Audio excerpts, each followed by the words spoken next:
sa lalawigan ng Batangas na dating bahagi ng Lipa.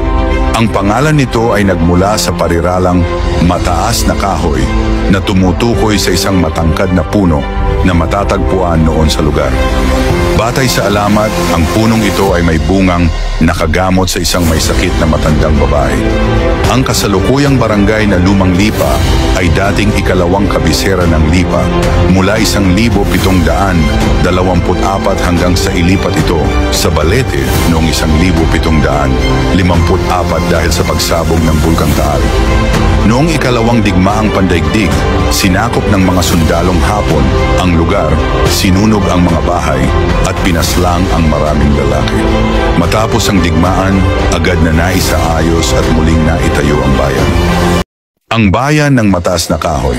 Ang Mataas na Kahoy ay isang bayan sa lalawigan ng Batangas na dating bahagi ng Lipa. Ang pangalan nito ay